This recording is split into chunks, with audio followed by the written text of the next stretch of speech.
Hola a todos, bienvenidos, todas las personas que nos acompañan. Muchas gracias por haber aceptado esta invitación. El día de hoy vamos a estar hablando acerca de la poderosa herramienta del Eneagrama aplicada al liderazgo organizacional.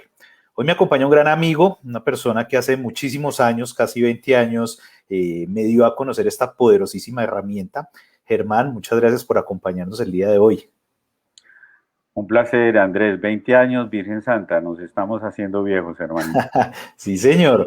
Bueno, quiero contarles un poco. Germán es diseñador, es orientador de programas de desarrollo humano y organizacional, es fundador y director de la organización Humanizarte, docente con más de 40 años de experiencia, pedagogo y humanista, ex profesor de las universidades del Valle y San Buenaventura en Cali, Colombia, discípulo de la Escuela de Magia del Amor y experto en enneagrama de inteligencia relacional. Hombre, Germán, cuéntanos un poco de una manera práctica y sencilla, cómo le damos a entender de una manera breve a las personas que no conocen esta poderosa herramienta. Bueno, Andrés, muchas gracias por tu invitación y por tener la oportunidad de conversar sobre este maravilloso tema. Y quisiera poner en contexto el tema del eneagrama al definir de una manera sencilla qué es el eneagrama y es el tema de lo que estamos viviendo en este momento. La situación maravillosa que el universo nos ha dado como una gran oportunidad para que todos los seres humanos al unísono y sin excepción tengamos la posibilidad de regresar a casa con la excusa de la cuarentena. Pero regresar a casa no significa estar en las cuatro paredes donde nosotros nos tenemos que refugiar o nos encontramos. Regresar a casa tiene el sentido de ir hacia adentro de ti mismo, dejar de mirar afuera para empezar a mirarnos a nosotros mismos. A través de la historia y sobre todo en la cultura occidental, no tanto en la oriental, los seres humanos hemos sido entrenados para mirar afuera, para mirar a los otros y para buscar la respuesta a nuestras inquietudes afuera. Y ahora lo que el universo nos está apoyando es para que algo que desde hace mucho tiempo nos viene pidiendo la humanidad, mirarnos a nosotros mismos, nos está dando esa posibilidad. Muy bien, ahí es donde aparece el eneagrama. Digamos que el eneagrama es la herramienta más poderosa que existe para el autoconocimiento, para mirarte a ti mismo. Es una herramienta antiquísima que describe de una manera absolutamente perfecta y fidedigna lo que es las motivaciones que los seres humanos desarrollamos a partir de la construcción del carácter que combinado con el temperamento definen una estructura de personalidad. El eneagrama nos muestra entonces cuáles son esas características de nuestra manera de pensar, sentir y actuar, cuáles son nuestras motivaciones. Pero lo más importante que no podemos perder de vista es que el eneagrama nos muestra el camino para descubrir o redescubrir nuestro potencial. Y si lo hablamos en términos de lo que nos convoca hoy en la tarde, cómo desarrollar tus competencias para, en el caso específico del tema de hoy, tu trabajo, tu desarrollo en el mundo organizacional, cómo desarrollar esas competencias que son tan necesarias en este momento. Tú sabes que desde que yo conocí la herramienta del Eneagrama, yo dije, esto lo tiene que conocer todo el mundo. Yo, en mi experiencia, bueno, como consultor empresarial en 20 años en temas de sistemas de gestión, planeación estratégica y fortalecimiento de competencias blandas de equipos comerciales y directivos, he encontrado que es el mecanismo para movilizar a las personas. Y esta herramienta, de alguna manera, la integramos en el libro que sale ahorita publicado en el mes de marzo, Método Trepador, como uno de los elementos fundamentales para el crecimiento de las personas, para el cumplimiento de sus sueños y para cumplir las metas corporativas. ¿Cómo de alguna manera nosotros crees que podemos incorporar el eneagrama en las estructuras corporativas y en los negocios y en las empresas? Porque los empresarios están siempre muy preocupados. ¿Cómo hago para cumplir una meta? ¿Cómo hago para cumplir un objetivo? La gente de alguna manera está siempre buscando básicamente cómo lograr llegar a esa meta. Y yo he encontrado que a través de esta herramienta, al movilizar a las personas, logramos ese objetivo. Pero tú, con el conocimiento y con la profundidad que tienes, básicamente el eneagrama, ¿cómo crees que se puede lograr eso? Bueno, aquí yo creo que tú lo conoces mejor que yo, porque eres más experto, dado que vives en el mundo organizacional. Mi experiencia en el mundo organizacional no es tan grande como la tuya. Yo me desempeño en el desarrollo de planes a nivel de crecimiento personal y organizacional. Entonces, tú tienes mucha más experiencia y creo que en eso podrías Muchas inclusive gracias. darnos algunos elementos adicionales.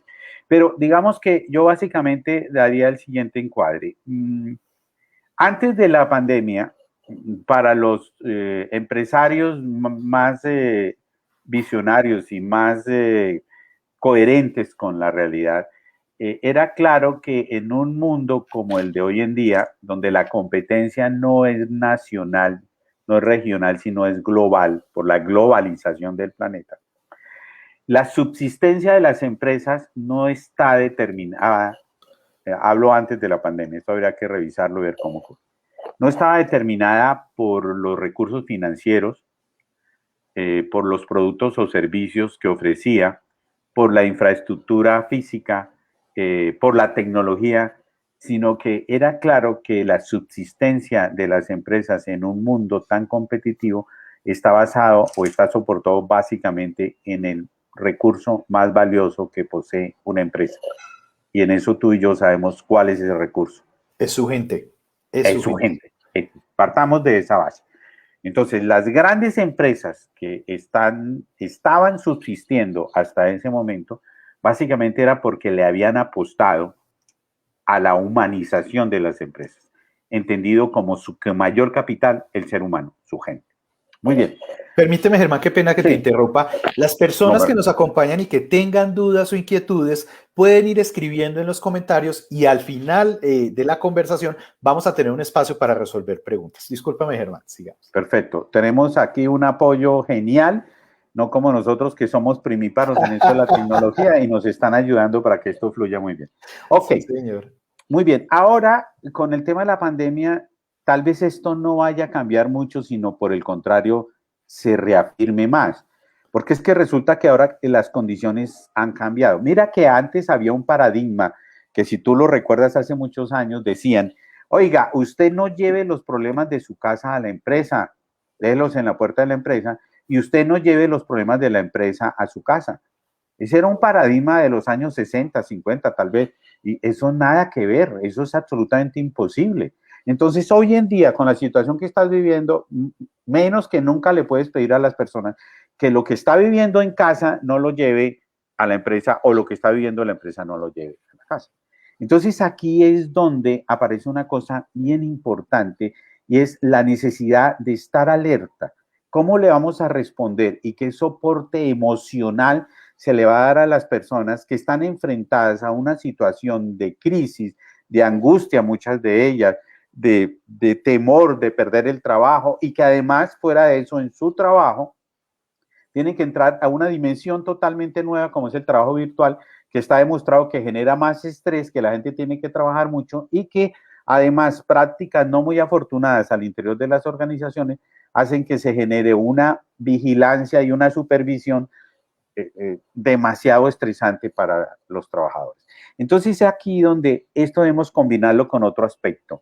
El otro aspecto es que una de las cosas más, o dos cosas más complicadas en una organización es el tema de la dificultad para asumir. Yo creo que tú te ha tocado miles de veces asistir a comités de gerencia o un comité directivo donde todo el mundo se responsabiliza al otro, ¿no? El área comercial, A al área de producción, producción, el área comercial, a los de marketing, a la parte administrativa, nadie asume. Germán, y a veces ni siquiera son las áreas, la culpa es entre las mismas personas. Y hay una teoría que yo tengo que las empresas tienen personalidad y la personalidad es directamente proporcional a la personalidad de quienes la dirigen. En la mayoría de los casos, tenemos dos ejemplos a nivel global que son bien interesantes. Apple, que tiene como organización el estilo de personalidad 4. Más adelante hablamos para los que no conozcan de esto, como su líder, Steve Jobs. Pero Microsoft no siguió eso, porque Microsoft, su estructura, su personalidad es 8. Ahora más adelante podemos explicarlo. aunque su líder, Bill Gates, era una tipología 5. Pero digamos que sí hay una relación y coincido contigo, las empresas tienen una personalidad, porque así como hay un ser personal, existe un ser empresarial. Sí, Muy bien, sí. pero para no aportarme de la pregunta de cómo podemos incorporar lo que es el modelo del eneagrama en las organizaciones, básicamente porque es la herramienta que le permitiría de la mejor manera posible a las personas de una organización darse cuenta no solo de sus falencias, sino lo más importante, de sus dones, virtudes y cualidades y cómo desarrollarlos, que esa es la parte más importante. Y es importante darse cuenta, porque es que tú sabes que en las empresas lo más difícil es que los ejecutivos o los miembros de una organización puedan aceptar y reconocer su responsabilidad en aquellas cosas que deberían aceptar, o sea, la dificultad para asumir. Hace muchos años recibí una enseñanza de un maestro absolutamente maravilloso que decía que uno no debía nunca echar a una persona de una compañía, porque echar a una persona de una compañía es el último recurso, eso no genera nada bueno, genera una persona que se va resentida con la organización, genera que los que quedaron toman partido, entonces hay dos equipos, los que están de acuerdo y los que no están de acuerdo. Existen herramientas para llevar a que esa persona, y ahí viene el eneagrama también, haga conciencia de qué es lo que está haciendo mal o no ha podido desarrollar y poder decir, ¿sabe qué? Yo le agradezco mucho, pero mejor me voy. En definitiva, el tema está en que es en el momento en que los directivos de la organización, y ahí tenemos que entrar es por arriba definitivamente, Total. tengan la visión para entender que la humanización de la empresa es la mejor opción para potencializar a su gente. Y ya teniendo el aval de la cabeza, entonces vamos a mostrarle a las personas cómo esto no les va a dar más trabajo, no les va a dar más oficios, no van a, con tanta cosa que tenemos y ahora que se inventaron, es el decir, no, esto les va a enseñar cómo trabajar menos y rendir más. Y Yo cuando digo te, trabajar menos es que el tiempo rinda para su familia, para sí mismo. Tener más productividad. Hay algo, Germán, después de la experiencia del seminario que tuve la oportunidad de vivir contigo hace ya casi 20 años, es, antes de Enneagrama es como si yo hubiese estado ciego, ¿cierto? Y después de Enneagrama era como, Dios mío, o sea, todos los seres humanos que nos rodean son luz, o sea, todos los seres humanos tenemos algo positivo y tenemos algo negativo, Por somos luz y supuesto. somos sombra. Algunas personas son más sombra y otros son más luz, otros son más luz, más sombra. Pero lo que más valoro yo de este proceso es poder ver el potencial de crecimiento en cada individuo. Porque a veces vemos en una organización como este es el más malo, es mal, el más perverso, el que no cumple, pero detrás de ese individuo hay sueños, hay temores, hay una serie de elementos que no le están permitiendo poder lograr cumplir como sus objetivos. Y en esta herramienta encontramos la posibilidad de movilizar a esas personas para el cumplimiento básicamente de los procesos. Y desde que lo empezamos a incorporar dentro de nuestros proyectos de consultoría, los resultados se han dado de una manera maravillosa.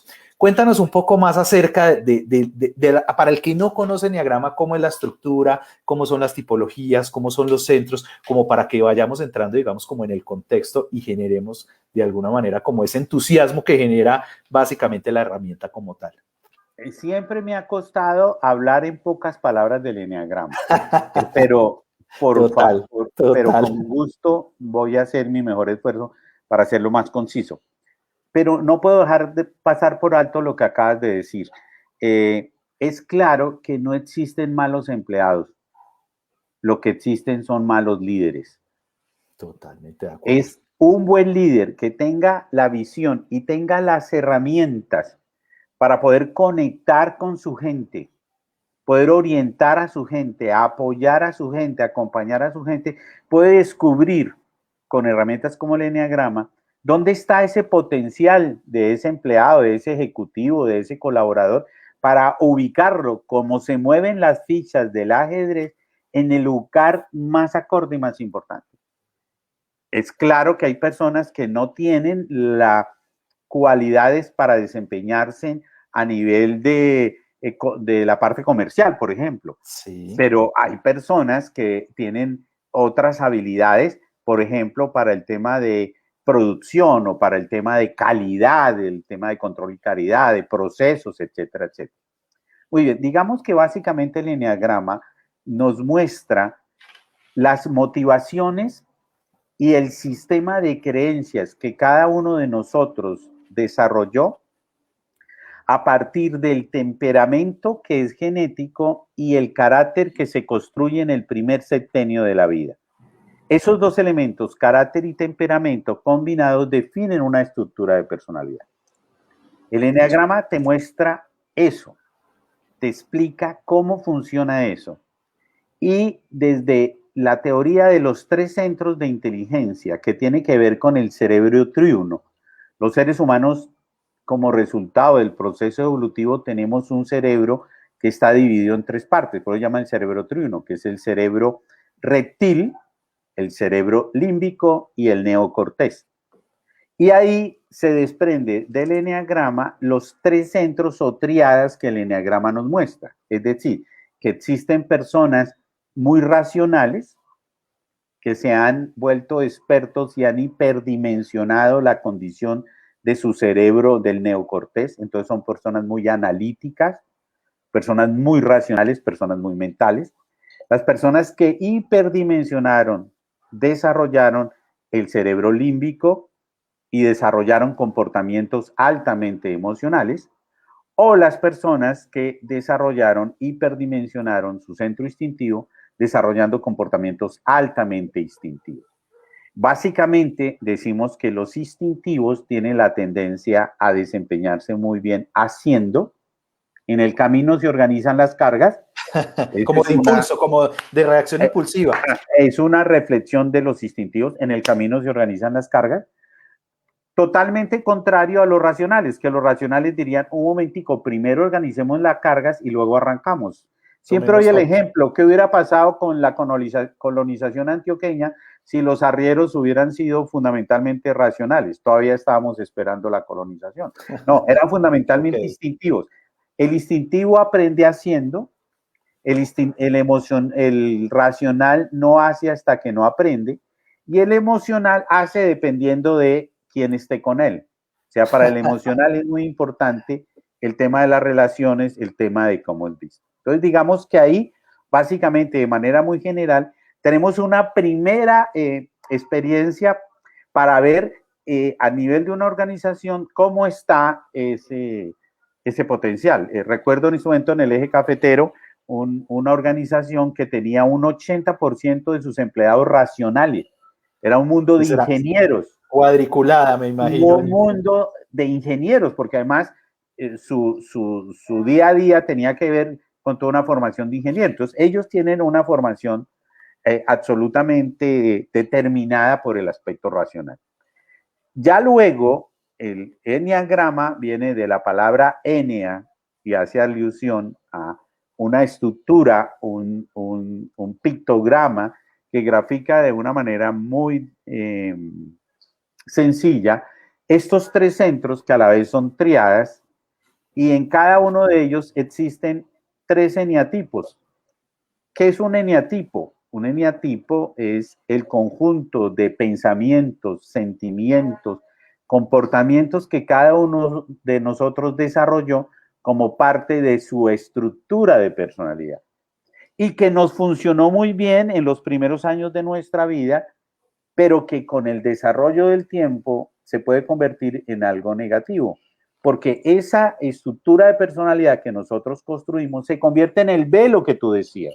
Es decir, tenías un velo que el eneagrama te permite quitarlo para ver algo que habías olvidado que existía. Entonces ahí aparecen toda una serie de comprensiones que hace que la persona deje de estar en el automático para entrar en el momento consciente, en instantes de conciencia, de darse cuenta y entender. Y si hablamos en términos de las organizaciones, lo que me compete a mí, lo que me compete asumir frente a una estructura organizativa, mientras una estructura laboral que me va a permitir poder aproximarme de una manera más proactiva a ser parte de un equipo de trabajo. Germán, en el mundo somos más de 6.400 millones de personas. Y lo que yo he podido investigar, más lo que tú me enseñaste y lo que he leído acerca de la herramienta del eneagrama, marca de que todas las personas del mundo, independiente de la cultura, su religión, lo que haya aprendido, donde haya nacido, el idioma, tiene de alguna manera esos patrones y encajan exactamente dentro de la descripción de la estructura del eneagrama. Y en la experiencia, tanto a nivel nacional como internacional que hemos tenido dentro de nuestros procesos y donde hemos llevado la herramienta, nos hemos dado cuenta que esa vaina es exacta. ¿Cómo describirías tú cada tipología? O sea, ¿cómo podría ser una breve descripción? Porque es que el tiempo es muy corto. O sea, el seminario que yo estuve contigo, yo estuve acuartelado 3 o 4 días, un fin de semana maravilloso donde me encontré conmigo mismo y encontré muchas respuestas que estaba buscando en diferentes escenarios. Y aquí tenemos, pues, no sé, un poco más de una hora para tratar de resumir esas tipologías. ¿Tú cómo describirías como el potencial que tiene cada una de esas tipologías para que las personas que nos están acompañando hoy se logren identificar, digamos, como en esos comportamientos o en esas conductas? Bueno, tu pregunta es muy interesante y me da pie para aclarar algo para que no se desvirtúe. Digamos que lo que acabas de afirmar tiene mucho de cierto, pero también hay que hacer una salvedad, una aclaración. Digamos que si partimos de la base que todos los seres humanos que habitamos este planeta tenemos un cerebro triuno, tenemos una corteza cerebral, el neocortés, tenemos un área límbica y tenemos esta otra parte que nos da la sobrevivencia, que es la parte más primitiva del ser humano. Entonces, pues todos tenemos esas posibilidades, esas opciones de respuesta. Una respuesta racional, una respuesta emocional y una respuesta instintiva. Entonces ahí caemos todos. Pero luego Entonces termina siendo también fisiológico, o sea, es decir... Por supuesto, es que es un tema absolutamente que tiene que ver con el cuerpo y con el desarrollo del ser humano y específicamente de tu cerebro. Muy bien. Luego viene el tema de los eneatipos. Ahí ya la cosa adquiere algo bien interesante, porque es que resulta que los que no conocen el eneagrama y se atreven a emitir algún concepto sobre el mismo, hablan de que el eneagrama encasilla a las personas en 9 estructuras de personalidad. Eso no es cierto. Eso es totalmente falso. Todo lo contrario. El eneagrama te muestra las casillas en las que tú te puedes encasillar, los cajones donde te puedes meter y te muestra la libertad para que salgas de ellos, abandonando esas fijaciones que cada uno de nosotros tenemos. Simplemente a nivel de mención, las 9 estructuras de personalidad, que son 9 estructuras básicas muy generales, tienen la opción de convertirse en 27 subtipos, que es el tema de los subtipos del eneagrama. Eso no lo trabajamos en los primeros niveles de eneagrama en el que tú trabajaste. Esos 27 subtipos se combinan con otra característica que se llama las alas del eneagrama, que son las características relacionadas de otras tipologías. Entonces, esos 27 ya vamos en 81. Y adicionalmente hay estudiosos del eneagrama como... se me fue en este momento el nombre. Donald Rizzo, por ejemplo. El autor de la sabiduría del eneagrama, que es el libro que me recomendaste inicialmente y sobre el cual fundamentamos todo esto. Hudson y Rizzo plantearon 9 niveles de desarrollo. Entonces, estos 81 por 9 ya van en 700 y pico variantes. ¿Qué significa? Que a pesar de la precisión del eneagrama, en ningún momento se encasilla a todas las personas bajo lo mismo y todos somos seres individuales, únicos y especiales. Entonces, ahí nos da toda unas opciones para desmitificar eso y creer que el eneagrama te encasilla sola en 9. Yo lo he aplicado, es como la conducta que tiene el individuo, la reacción que está generando, cuál es la motivación que genera esa reacción y cuál es el punto de origen de por qué el individuo de alguna manera está reaccionando, está teniendo ese comportamiento. Y ver dentro de la estructura del eneagrama cómo de alguna manera uno podría llegar a resolver esa situación. Por supuesto. Entonces, digamos que hay unos comunes denominadores y lo que a nosotros nos permite el eneagrama es identificar cuáles son esos rasgos comunes a todos nosotros que determinan la forma como tú vives la vida, te enfrentas la vida y lo más importante, como tú desarrollaste desde la niñez la forma como quieres ser visto por los demás. se le llama la visión de sí mismo frente al mundo. Ahora bien, en el eneagrama, que es una de las cosas maravillosas, podemos abordar el eneagrama como un ejercicio absolutamente personal, pero también lo podemos abordar desde el punto de vista organizacional. Hoy voy a dar unos ejemplos que tienen que ver con las organizaciones y específicamente con el tema de lo que es los estilos de liderazgo. Es decir, existen diferentes estilos de liderazgo que el eneagrama muestra de una manera mágica a través de este modelo. Y no voy a entrar en los 27 de los subtipos, sino vamos a hablar de las 9 estructuras básicas. Entonces, en las 9 estructuras básicas hablamos de que existen 3 líderes que son fundamentalmente personas muy instintivas, que están en la tríada del instinto y que se conoce como sin hablar de números, podemos hablar del perfeccionista, ¿no? Que corresponde a la tipología 1, podemos hablar del pacificador, que corresponde a la tipología 9, y podemos hablar del mandón, El que desafiador. corresponde, o el desafiador, que corresponde a la tipología 8. Eso que con esos nombres ya nos dan una idea. Una Entonces, aproximación. Las personas con solo el nombre uno dice, a mí me gusta ser así, a mí me gusta ser de tal estilo. Exactamente. Entonces, digamos que si hablamos de las tipologías 1 básicamente tienden a establecer metas claras e inspirar a los otros para alcanzar la mayor calidad. O sea, son geniales, por ejemplo, manejando control de calidad, sin igual, pues, en ese aspecto, ¿no? Siempre están buscando la excelencia. Lidera a través de esfuerzos, se esfuerza mucho por darle calidad, busca siempre la perfección, en su lenguaje siempre está la palabra perfecto, perfecto, perfecto, ¿no? Muy organizados, supremamente honestos, rectos, prácticos. Pero resulta Sufren con el error, ¿cierto? Sufren con el error. Por supuesto. Tiene un ojo clínico para ver el error y detestan equivocarse, cayendo muchas veces en la autoflagelación. Pero estas mismas características, que como son grandes puntos fuertes y virtudes, también tienen su parte negativa. ¿Cuál es la parte negativa de este líder? Su nombre lo dice, el perfeccionista. O sea, un detalle le derrumba absolutamente todo el concepto o el producto o el entregable como tal y se fija en ese error. Es una persona muy reactiva, excesivamente crítica, se defiende mucho cuando es criticado, maneja mucho la ira, es inconsciente de esa ira, centrado en los detalles más que en la generalidad, personas muy controladoras, siempre tienen una opinión con relación a algo, supremamente impacientes, detestan a los lentos y nunca están satisfechos, siempre están viendo el vaso semivacío y no semilleno. Entonces, chévere que las personas que nos están preguntando, que nos están observando, puedan hacernos preguntas para desarrollar eso.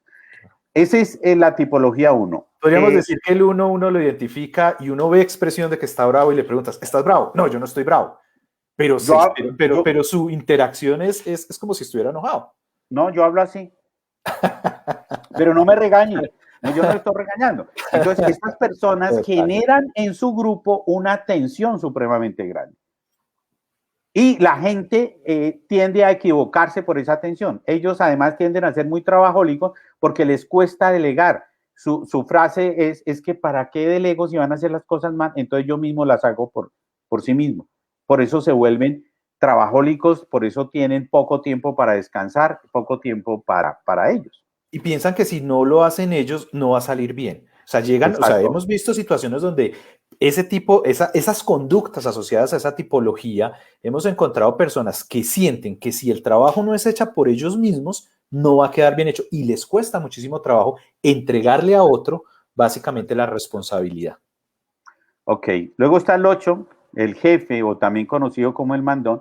Son personas que están dotadas para enfrentar grandes retos, llevar a las empresas a grandes logros, lideran de manera decidida, son personas capaces, escogen muy bien a las personas que deben colocar en sus cargos, los animan a entrar en acción. Ellos básicamente hacen que sucedan cosas importantes y valiosas. son personas directas, tú sabes a qué atenerte con ellos, no te maquillan las cosas, son fronteros, detestan la mentira, muy estratégicos, superan los obstáculos que se les ponga por delante, son personas con mucha energía, protegen a los suyos, ¿no? Son supremamente leales. Hablan Y duro. hablan duro. Hablan duro. No son conscientes de, la mayoría de los instintivos 1 y 8 no son conscientes de su Volumen energía. del volumen de su voz. Entonces, Exacto. cuando transmiten un mensaje, la gente piensa, uy, está bravo, me está atacando, y no necesariamente sea esa la conducta, sino que ese es su modelo de comunicación o su proceso. Exacto. En la parte negativa son personas muy controladoras, exigen demasiado, generan altas expectativas de sí mismos y de los otros, no les gusta como los ritmos lentos, se sienten usados por los demás cuando no se desempeñan a las alturas de las expectativas que él tiene, miran a los demás con desdén cuando identifican debilidades, ¿no? Y son excesivos hasta el agotamiento. O sea, si hay un trabajólico en eso, son los tipos 8. Sábados, domingos, abren el negocio, lo cierran y pretenden que todo el mundo dé lo mismo y además creen que por hacer las cosas con tanta energía es suficiente. Y cuando tú lo llegas a cuestionar o a darle una opinión, lo asume como un tema personal y se defiende. No, nadie le está cuestionando su compromiso y su responsabilidad. Lo que le están diciendo es, oiga, ¿no sería de pronto bajarle el ritmo al tema? Entonces, esa es la parte del desvío de ello. Ahora, Como quien dice, la que no pierde la empata, y es el jefe que te puede llamar a ti a las 2 de la mañana. Venga, ¿y usted por qué no me contesta? Por supuesto. Si yo soy su jefe. Y porque él está trabajando a esa hora, entonces todo el mundo tiene que trabajar a esa hora. Ahora, en estados extremos son personas que son absolutamente dictatoriales, pueden ser supremamente abusivos y pueden ser ofensivos y humillantes de los demás.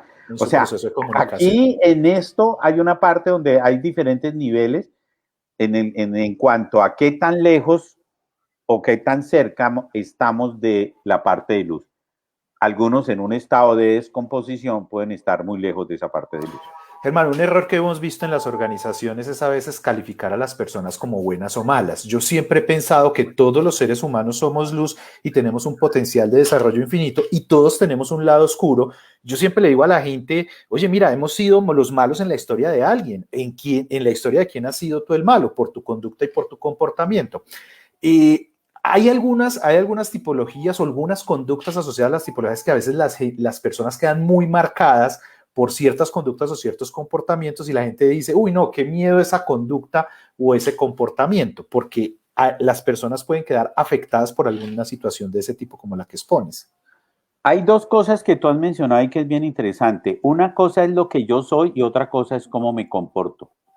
Okay. Entonces, desde ese enfoque que comparto al 100% de que somos luz y somos sombra, yo puedo tener comportamientos de luz y comportamientos de sombra. Y yo puedo ver la luz en el otro o ver su sombra. Ya depende de lo que yo quiera ver en eso. ¿Correcto? Perfecto. Por eso es importante el tema de conciencia.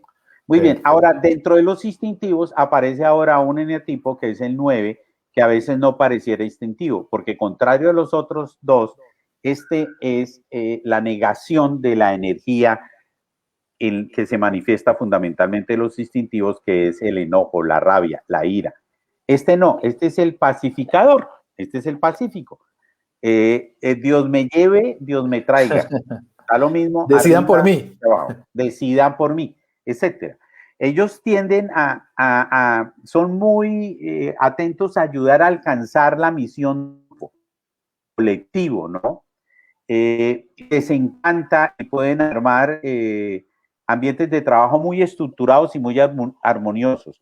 Significa que su mayor don es la inclusión y el consenso. Son personas diplomáticas, ¿no? Nada que ver con los 1 y los 8 que de diplomacia no tienen nada. Cero diplomacia en condiciones no trabajadas, es decir, en condiciones de inconsciencia, en condiciones de la venda puesta sobre los ojos. Asimila la perspectiva más amplia de las cosas porque atiende al detalle. Son de personas de trato fácil, desarrolla relaciones muy duraderas, son personas muy pacientes. Ahora, ¿dónde está la parte negativa? Que evita conflictos, y como evita conflictos, a veces no toma decisiones. O quiere tomar... Procrastina, plaza. Puede ser la procrastinación, o puede, por evitar el conflicto, no tomar decisiones, porque le teme al conflicto, huye al conflicto. Contrario al 8, el 8 no evita el conflicto, le gusta el conflicto. O sea, ve el conflicto y dice, yo voy allá. Allá estoy, esa es la mía, no, este no. Este se va, y cuando se va, cuando elude esas situaciones difíciles, deja de ser asertivo, pierde la visión de las prioridades, procrastina y puede tener una agresividad pasiva. También puede ser una persona que se convierte en alguien muy indeciso, que está dudando, y sus movimientos denotan a veces falta de energía. ¿Correcto? Entonces ahí tenemos estos tres primeros que son los instintivos. Ahora miremos un poquito los que tienen que ver con las tipologías emocionales. En las tipologías emocionales, entonces tenemos igual tres tipologías, que son la 2, la 3 y la 4. La 2 lo conocemos como el dadivoso, el altruista. El ayudador. Es la gallina culeca, es la que a su equipo de trabajo lo llama mis niños, ¿no? Es el que se quita el pan de la boca para dar a los demás, ¿no? Lo mandan a una comisión a una ciudad y le trae dulces y regalos a todo su equipo de trabajo. Por supuesto, muy cuidadoso de los detalles, ¿no? ¿Qué busca siempre? Es una persona que logra identificar cuáles son los puntos fuertes y débiles de los miembros de su equipo, porque está muy pendiente de los otros. Y busca movilizar a su gente a alcanzar las metas de la organización.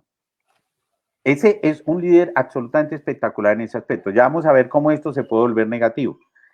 Su don, entonces, su mayor don es que motiva a los demás. Es un motivador espectacular y logra la atención de los de ella.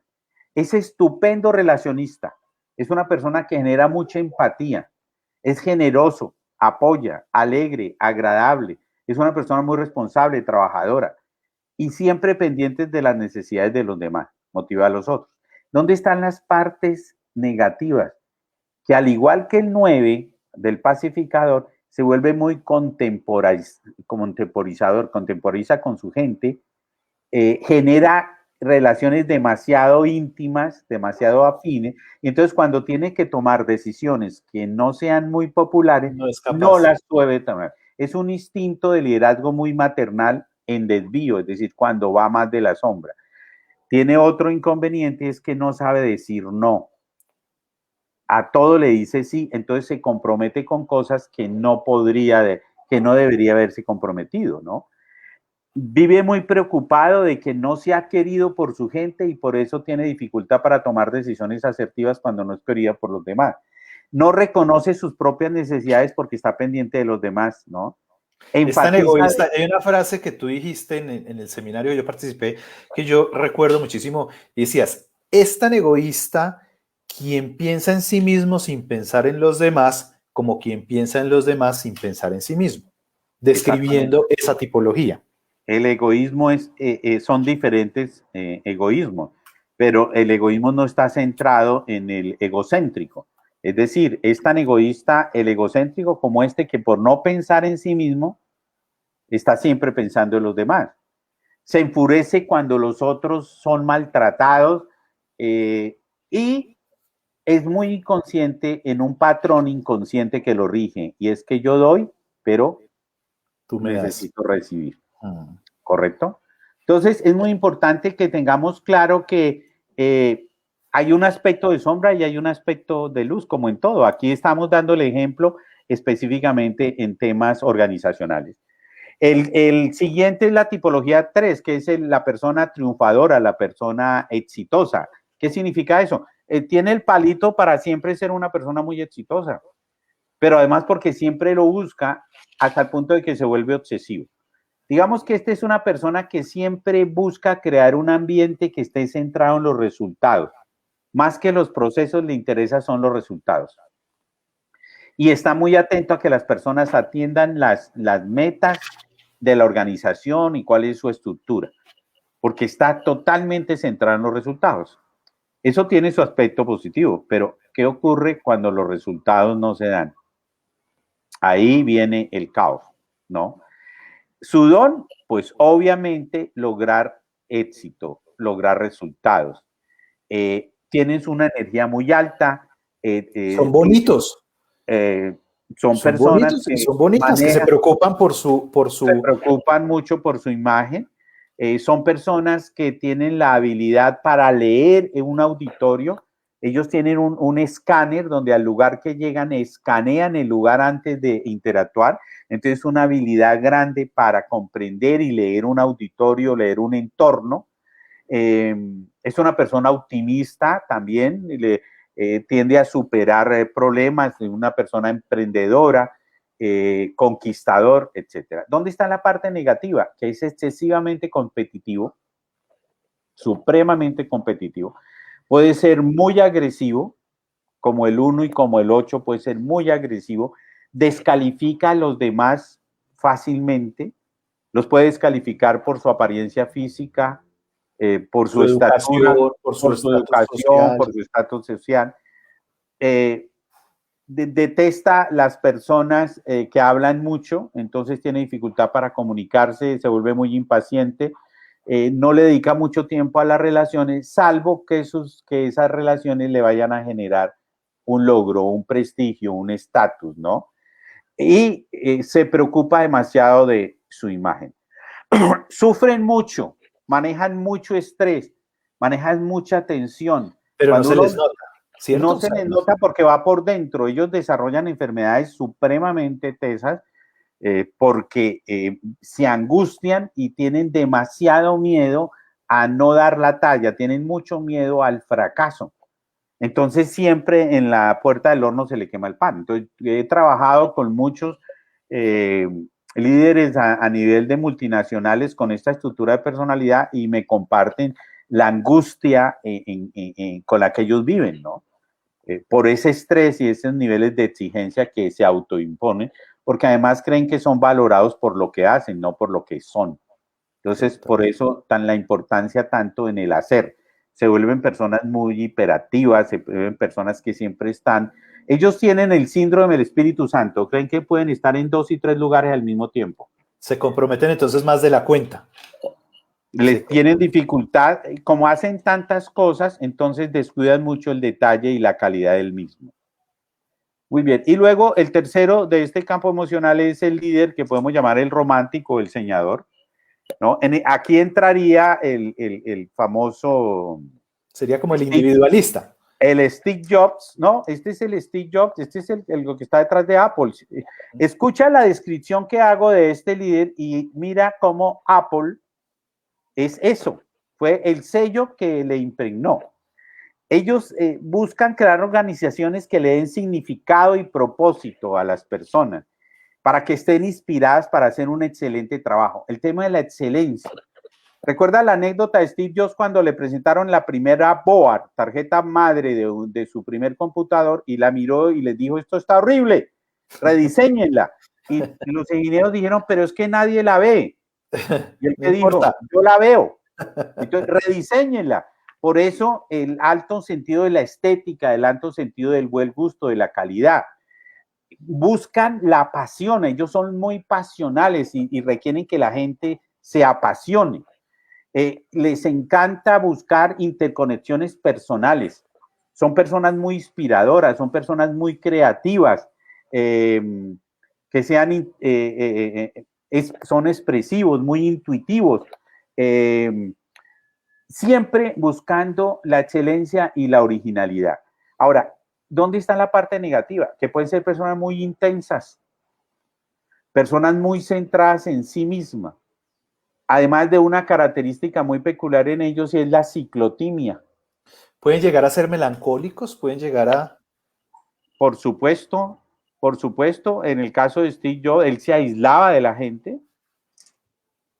y a la vez podía ser absolutamente demoledor con la gente. Pueden aburrirse fácilmente, tienden a asumir culpas, no aceptan las críticas, ¿no? Y tienden a evadir los entornos donde se encuentran escapando, ¿no? Saliendo de escena. Tienen la habilidad de desaparecer. Se desilusionan fácilmente y se vuelven muy críticos. Inclusive las personas que trabajan con ellos llegan momentos en que esa intensidad los agobia o la dificultad para saber cómo dirigirse a ellos por su ciclotimia y sus cambios constantes de ánimo. Y aquí entramos en los racionales, aquí entramos a otro mundo totalmente diferente, que es el de los racionales. Entonces empezamos con el 5, que es el observador.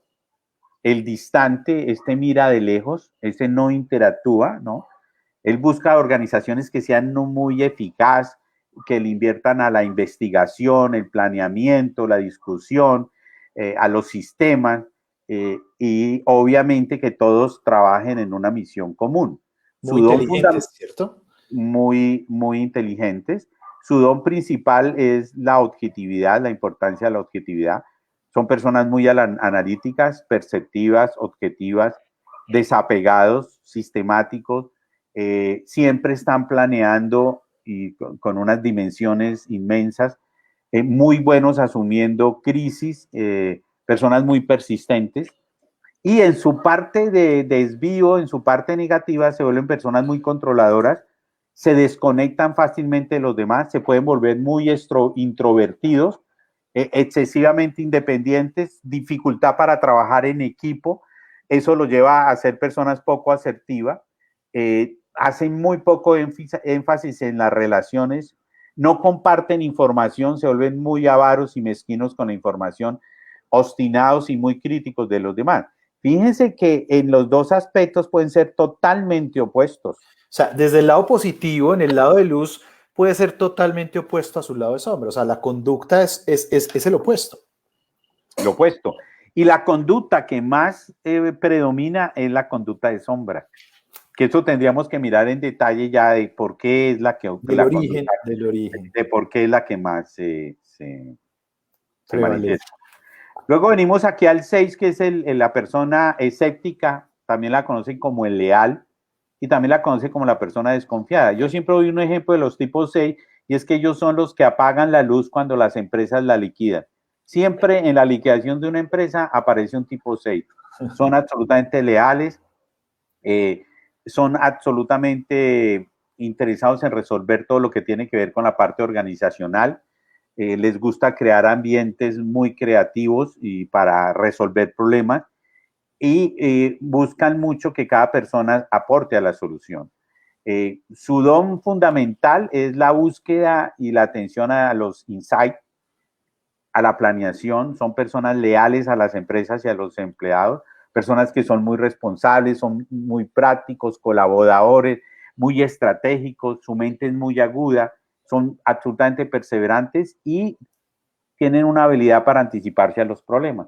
Algo que comparten con los 1, que también tienen una visión para ver dónde pueden fallar los proyectos, dónde pueden fallar las cosas.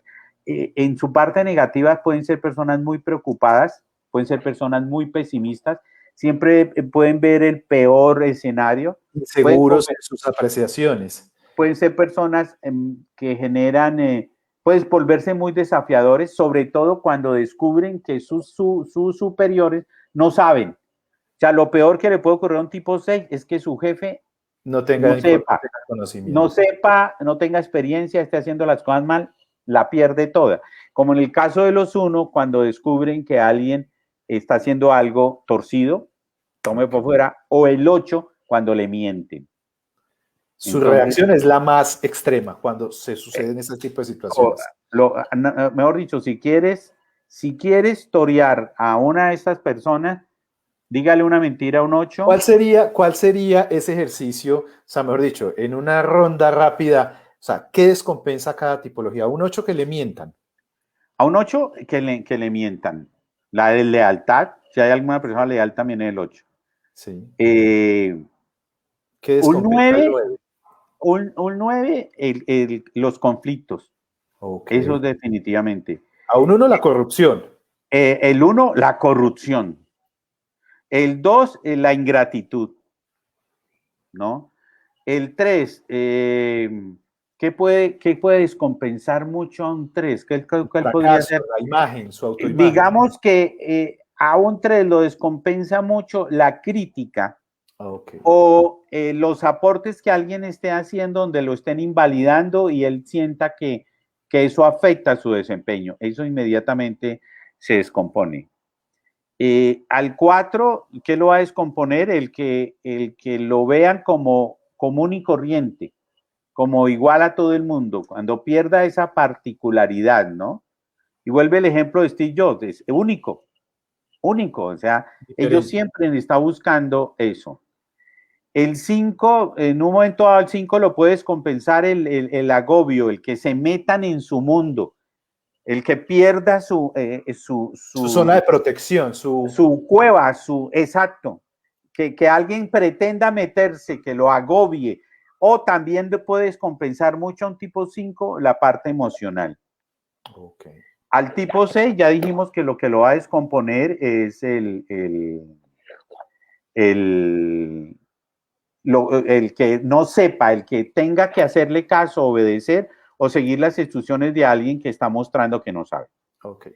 Y Y luego finalmente viene el 7. El 7 es la persona entusiasta, la persona que aprendió de niño que la manera de enfrentar las dificultades es siendo el payaso. Entonces es el que siempre está mamando gallo, el que siempre está divirtiéndose, es el procrastinador por excelencia, es el que siempre está buscando el camino más fácil, el que puede ser muy evasivo.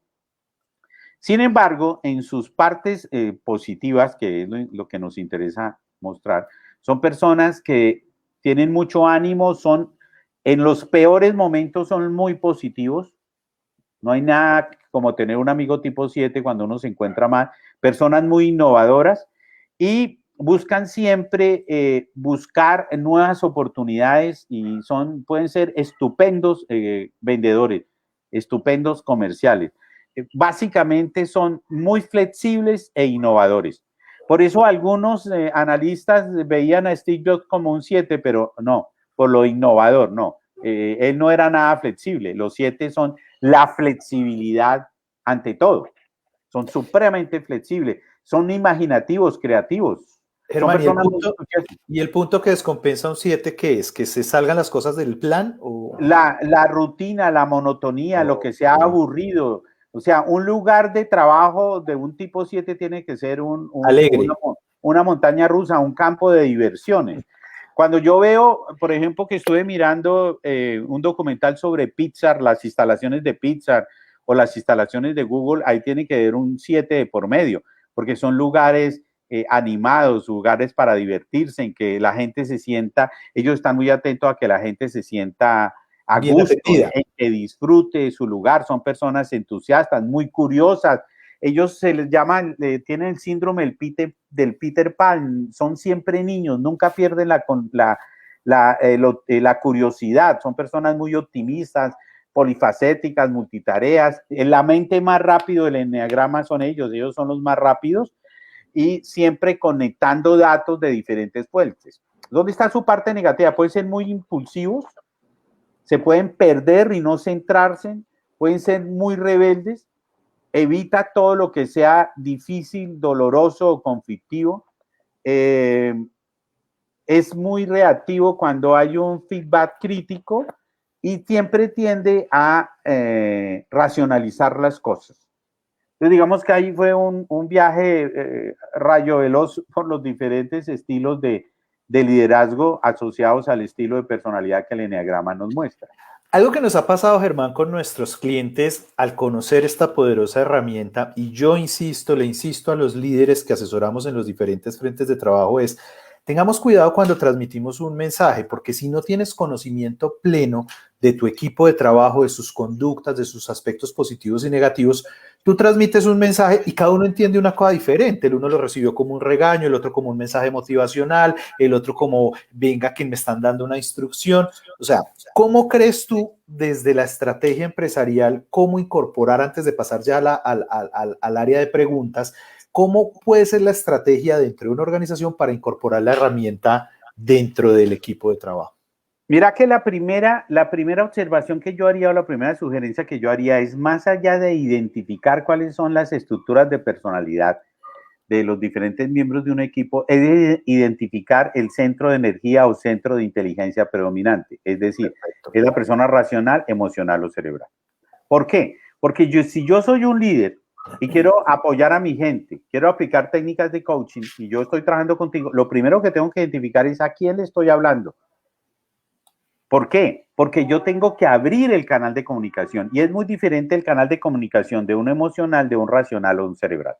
Hace unos años me invitaron en Chile a un congreso de una multinacional farmacéutica y quería que les diera las herramientas del enneagrama a los visitadores médicos que tienen 5 minutos para hablar con un médico y Y poderles convencerlo de que formule un medicamento. o abre el espacio para un médico. Entonces, hablamos desde los centros de energía. Entonces, dijimos claramente, si yo estoy hablando con una persona instintiva, supuesto que yo soy un visitador médico y el médico es instintivo, hable de cosas concretas, no hable carreta, no le importan los datos, no le lleve al grano concreto, cosas, acción, hechos, cosas que lo lleven a la acción fundamentalmente. Si por el contrario es un médico racional, llévele informes, estadísticas, investigación, llénelo de información, porque eso es a lo que le interesa. Y si es una persona emocional, pues tiene que conectar desde la parte emocional. ¿Cómo está la familia, doctor? El niño grande, no cada día más grande. O sea, entre a abrir un canal de comunicación con esa persona. Otro ejemplo, un líder, un jefe instintivo y una secretaria emocional. Un jefe 8 y una secretaria 2. Él aprecia a su secretaria le ha salvado el cuello infinidad de veces. Se ha acordado del aniversario de la esposa, le ha mandado flores, le compra el regalo, o sea, estupenda manejando las relaciones y todo lo demás, pero súper desorganizada con la agenda. Entonces él quiere apoyarla en esa. Pero este 8 nunca le ha dicho a esa persona lo importante que es para él. Y cuando ella se equivoca, le pega un grito o la insulta delante de todo el mundo.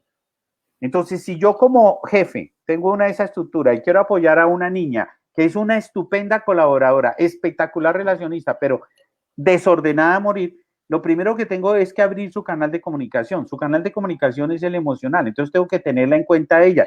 ¿Cómo estás de hermosa? ¿Te luce ese look? Ese vestido es nuevo, te ves muy bien. ¿Cómo está tu mamá? ¿Necesitas algo? Ve a recursos humanos, o sea, conectar con esa parte humana. Cuando ya conecta con esa parte humana, entonces le dice, ahora sí, Margarita, sentémonos, necesitamos analizar algo. La lleva al canal racional. ¿Te has dado cuenta que últimamente en el manejo de la agenda hemos tenido muchas dificultades, tal y tal y tal y tal? Ah, sí, doctor, qué pena, que no sé qué. Como ya abriste el canal de comunicación, no la estás regañando, le estás reconociendo, etcétera, etcétera. Entonces Ahí se ella empieza se a abre. construir. Exacto. Y luego rematas, vienes con la parte instintiva. Bueno, ¿cómo te podría apoyar? ¿Qué podríamos hacer? ¿Qué vamos a hacer?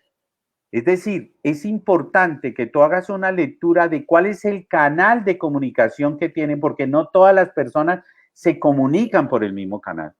Y desde ese canal lo mueves en los otros dos, porque a ti lo que te interesa es integrar los 3 canales para que existan resultados. Pero eso no sucede si tú no tienes la suficiente capacidad o la percepción o la atención, ni siquiera es que te tengas que volver un experto en el tema, sino estar atento al otro, a cosas que te saquen de ti mismo. Y lo más importante, que tú seas consciente del canal que tú manejas. Es decir, un líder instintivo tiene que ser consciente que maneja una energía muy fuerte, que puede tiene estar que dosificarla, que tiene que empezar a dosificar dependiendo de su interlocutor. Claro, porque está agrediendo, regañando, mandando, controlando, intimidando a los demás. El emocional está demasiado centrado en su imagen o en la imagen de la empresa, demasiado preocupado por los resultados, por la imagen, por todo ese tipo de cosas. Y el racional está viviendo en el análisis sobre el análisis más análisis y la acción donde quedó. Entonces tú necesitas conectar las 3. Este solo elemento te daría un potencial absolutamente grande en la forma como interactúas con la gente. Ahora, ¿qué decir? A todo nivel, con el cliente interno y con el cliente externo. Si tú aplicas todo esto, te vas a tener una dimensión absolutamente maravillosa de cómo desarrollar tu potencial, tus dones para los otros, para conectarte con los otros y para desarrollar el potencial de los demás. Germán, esta herramienta definitivamente es maravillosa. El tiempo se queda corto para uno lograr describir y profundizar en el tema que me parece maravilloso y como yo te decía, o sea, y al inicio de esta charla, de esta conversación, esto transforma mi vida y cuando lo empezamos a incorporar dentro de nuestros procesos de consultoría, empezamos a tener resultados de una manera maravillosa y eso nos permitió ser muy eficaces en los procesos que desarrollábamos y que hemos desarrollado y ahora hace parte del libro Método Trepador. Yo quisiera que revisáramos las preguntas de las personas que nos están acompañando el día de hoy para ver cómo aprovechamos el corto tiempo que nos queda para aclararles básicamente como esas inquietudes. Bueno, Diana Marcela Dávila Rincón, hola, buenas tardes. Esa clasificación emocional, racional, instintivo, hace que el eneatipo entonces se presente de manera diferente en cada persona. Es decir, aunque tengamos el mismo eneatipo, recibimos las cosas de manera diferente por ser emocionales, racionales o instintivos. Bueno, digamos que aquí lo primero que podemos decir es que cuando tú construyes tu eneatipo básicamente es un eneatipo o emocional o racional o instintivo, desde la motivación que tienes. Aquí tendríamos que hablar de la diferencia entre motivación y reacción. Algunas personas cuando conocen esta herramienta dicen, Germán, entonces yo en la juventud era más emocional, ahora soy muy racional, ¿significa que cambié mi eneatipo, cambié mi estructura de personalidad? No, eso no sucede. Lo que cambia es la reacción, es decir, yo puedo tener épocas de mi vida donde soy muy emocional, puedo tener épocas de mi vida donde soy muy racional o puedo tener épocas de mi vida donde soy muy instintivo. Por ejemplo, en este momento la tendencia es a ser muy instintivo, porque la pandemia nos está llevando a la sobrevivencia. Por eso los americanos ahora se matan, porque ellos que tienen la cultura de las armas y eso, entonces cuando ven a amenazar la sobrevivencia, entonces todos están en modo instintivo y como masa crítica se puede volver instintivo. Pero la motivación siempre será una motivación emocional o una motivación instintiva o una motivación cerebral. Ahora, existe otra cosa en el eneagrama que se trabaja en los niveles avanzados de eneagrama y es los tránsitos. Es decir, yo tengo conductas de tránsito y me muevo desde una motivación central a diferentes motivaciones secundarias para reforzar la primera. Entonces hay conductas de tránsito. No hay un eneatipo único, perfecto, en términos de que solamente esté ahí. Nos movemos. Y eso es algo que solamente cada persona lo puede descubrir desde un trabajo de autoobservación muy profunda. Ok, perfecto. Vamos con la siguiente pregunta. Gloria Patricia Andrade Arboleda pregunta, ¿cómo un 2 le llega bien a un jefe 8? ¿Cómo un 2 le llega ¿Cómo una persona con tipología 2 le llega bien a un 8? Ahí hay una conexión. Yo creo que en esas dos tipologías hay una conexión especial. Sí la puede haber si hay un trabajo personal. Eso ocurre como en las parejas. Cuando dicen qué tipología es afín con cuál tipología, y la respuesta, desde mi entender, es muy fácil. La afinidad, el ser compatible con una persona no está limitado solamente por tu carácter, tu temperamento, tu personalidad. Está determinado por tu nivel de evolución, de desarrollo espiritual. Entonces, dependiendo del nivel de desarrollo de la persona, es decir, el nivel de conciencia que la persona tenga, una relación entre un 2 y un 8 puede ser bien interesante desde lo proactivo, pero también puede ser absolutamente terrible. Ahora, para no dejar a Gloria Patricia en el aire, ¿cómo un 2 le llega bien a un jefe 8? Lo primero, manteniendo la distancia, no siendo tan intensa. La intensidad es una característica de los tipos 2. Respetando el espacio del otro. Cuidando mucho la atención que le pide a ese jefe 8. Manteniendo una distancia prudencial cuando esta persona está enfurecida. Pero también no dejándose amedrentar. Es decir, cuando una persona 8 se torne agresiva, no responderle de la misma manera. es ser firme, con respeto, pero no mostrar, no bajar la cabeza. Si hay algo que pone energúmeno un 8, es ver a alguien servil. Entonces, el servilismo es una característica negativa del 2. Entonces, bajo ninguna circunstancia mostrar ese servilismo. Y también dependería mucho como del nivel de cada uno, ¿cierto, hermano? O sea, digamos que dependiendo del nivel de desarrollo que esté, digamos, como en cada tipología. Por supuesto, lo que decía al principio, eso depende mucho de qué tan trabajados estén Habría que esas. analizar las dos conductas. Vamos Por con la ejemplo, a nivel siguiente. de una empresa donde no haya un trabajo de humanización, tú lo sabes mejor que nadie. Conflicto. Y trabajar ahí, complicado. Sí, señor. Vamos con la siguiente pregunta. Delin Rodríguez Gallego. ¿Esas situaciones descompensan a un eneatipo porque la persona está descentrada o aunque sea una persona que ha trabajado en ella misma, siempre se va a descompensar ante esas situaciones? No, no, no, no. Cuando una persona, esta es una de las cosas maravillosas, yo lo planteo de la siguiente manera.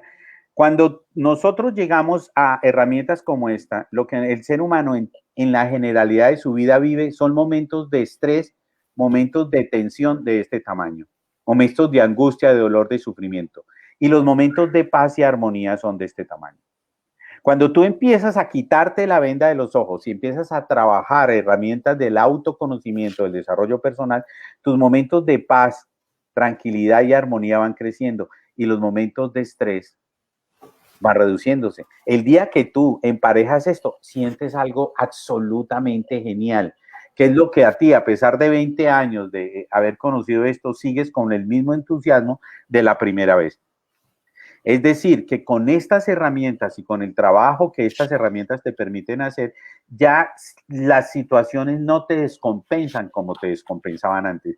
Y ya empiezas a contar con los dedos de una mano y te sobran las veces que algo te descompensa. Es decir, ves los resultados. Perfecto. Bueno, hermano, vamos con una última pregunta. Vamos con una última pregunta de las personas que nos acompañan. Yasmin Arias nos pregunta, no me queda claro el liderazgo del 9. ¿Su liderazgo está en la facilidad que se tiene para las relaciones y entre paréntesis el trato? Hay dos aspectos que yo manifestaría el 9, que de pronto no lo dije cuando di el ejemplo del 9. Evidentemente en el trato, en esa capacidad de conciliar, de escuchar al otro, de no pretender imponer su manera de pensar, sentir y actuar. Y hay otra característica que es única en el tipo 9, y es que tiene la capacidad para hacer más con menos aspavientos. Es decir, no se nota, no se ve y actúa de una manera maravillosa. No, no hay ninguna otra tipología que pueda hacer más cosas con menos aspaviento, con menos esfuerzos que un tipo 9. Como Es muy diligente. supremamente diligente y sobre todo que no se nota. Despacio que voy de afán. Ellos tienen un ritmo absolutamente diferente a los demás, pero al final es absolutamente productivo. Es increíble cuando el tipo 9 se conecta con su esencia. Perfecto. Tenemos una pregunta adicional. Vamos a ver la siguiente pregunta. Pedro Luis Moreno pregunta, Alfredo Hoyos, memorable creador de Frisbee y promotor de procesos personales organizacionales, comentaba que los empresarios no se le medían a un cambio profundo porque en algún momento cada persona se las tiene que ver con su parte más oscura, con sus consecuencias para la organización. ¿Consideran que algo ha evolucionado en ello?